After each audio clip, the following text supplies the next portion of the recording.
وہ عورت اور اس کی بچیاں حیرت سے میری طرف دیکھنے لگیں. میں نے انہیں سلام کیا اور واپس آ گیا. اس کے بعد ہر 15 دن بعد انہیں راشن پہنچانے لگا. وہ خاموش ہو گیا.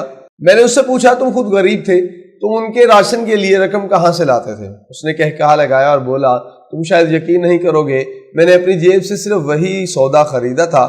15 دن بعد ان کا سودا فری ہو چکا تھا. وہ خاموش ہو گیا. میں نے پوچھا کیسے؟ وہ بولا میں اگلے دن دکان پر گیا تو میرے والد نے مجھے مشورہ دیا, ہماری دکان کا تھڑا خالی ہوتا ہے, تمہارا کام شام کے وقت سٹارٹ ہوتا ہے اور وہ بھی تم گھنٹے میں ختم کر دیتے ہو اور سارا دن فارغ بیٹھے رہتے ہو.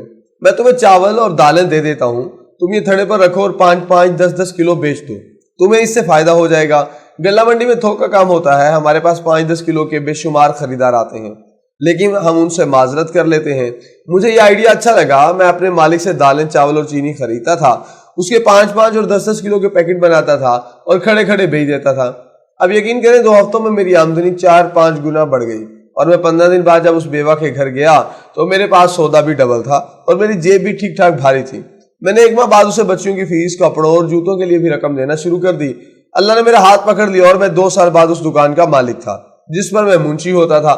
وہ دکان بعد ازاں پورے کمپلیکس میں تبدیل ہو گئی اور میں دکاندار سے سیٹ بن گیا. میں منڈیوں میں اجناس سپلائی کرنے لگا اور آج میں تمہارے سامنے ہوں. مجھے کبھی نقصان نہیں ہوا. کیوں نہیں ہوا؟ شاید اس کی وجہ وہ عورت اور اس کی 2 بچیاں تھیں. وہ بچیاں بڑی ہوئی, ایک MBBS کر کے ڈاکٹر بن گئی, دوسری نے BA کے بعد بیوٹی پارلر بنا لیا. وہ اب 14-15 سیلون چلا رہی ہے, جبکہ آنٹی ایک یتیم خانہ اور بیوہ گھر چلا رہی ہے.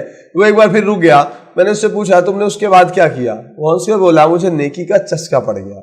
میں نے اس کے بعد اس جیسے گھرانوں کو راشن دینا اور فیملیز کی مدد کرنا شروع کر دیا. میں پہلے اپنی کمائی کا 10% اللہ کی راہ میں خرچ کرتا اور یہ اب آہستہ آہستہ بڑھتے بڑھتے 60% ہو چکا ہے. میرے منافع کا 60% اللہ کی راہ پر خرچ ہوتا ہے. میں اپنی ذات کے لیے صرف 40% رکھتا ہوں, لیکن 40% بھی بے انتہا ہے. میں روز صبح اٹھتا ہوں اور آنٹی کو دعا دیتا ہوں. وہ اگر اس دن میری زندگی میں نہ آتی تو شاید آج بھی کسی دکان پر منشی اور 7-8 ہزار روپے تنخواہ لے رہا ہوتا. وہ آئی اور اس نے مجھے اس راستے پر ڈال دیا جس پر کامیابی اور خوشحالی کے پل ہیں. وہ خاموش ہو گیا. مجھے یقین ہے آپ کو یہ کہانی فرضی لگے گی اور آپ یہ سوچ رہے ہوں گے میرے پاس اس قسم کی کہانیاں گھڑنے کے علاوہ کوئی کام نہیں. لیکن آپ یقین کریں یہ کہانی 100% سچی ہے, اور یہ صرف ایک کہانی نہیں ہے. دنیا میں ایسی لاکھوں کروڑوں مثالیں موجود ہیں. میں اپنے ملک کے ایسے درجنوں لوگوں کو جانتا ہوں جنہوں نے اللہ سے تجارت کی اور یہ خود بھی ارب پتی ہو گئے. ان کی وجہ سے ہزاروں لوگوں کے لیے بھی زندگی آسان ہو گئی. آپ کو اگر یقین نہ آئے تو آپ بھی زندگی میں ایک بار ایسا کر کے دیکھ لیں. آپ اٹھے اور کسی بیوہ, کسی یتیم کا ہاتھ پکڑ لیں. آپ کسی طالب علم کی تعلیم کا خرچہ اٹھا لیں اور آپ اس کے بعد اللہ کا کرم دیکھیں.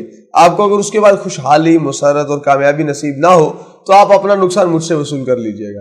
آپ یقین کریں دنیا میں صرف ایک ہی تجارت ہے اور ہر قسم کے نقصان سے محفوظ ہے. دنیا میں صرف ایک اسٹاک ایکسچینج ہے جس کا کاروبار کبھی بند نہیں ہوتا, جو کبھی مندے کا شکار نہیں ہوتی, جو کبھی کریش نہیں ہوتی, اور وہ ہے اللہ کی اسٹاک ایکسچینج. لہٰذا میرا آپ کو مشورہ ہے آپ ایک بار اس اسٹاک ایکسچینج میں کھاتہ کھول کر دیکھیں, آپ کو تجارت کا مزہ آ جائے گا.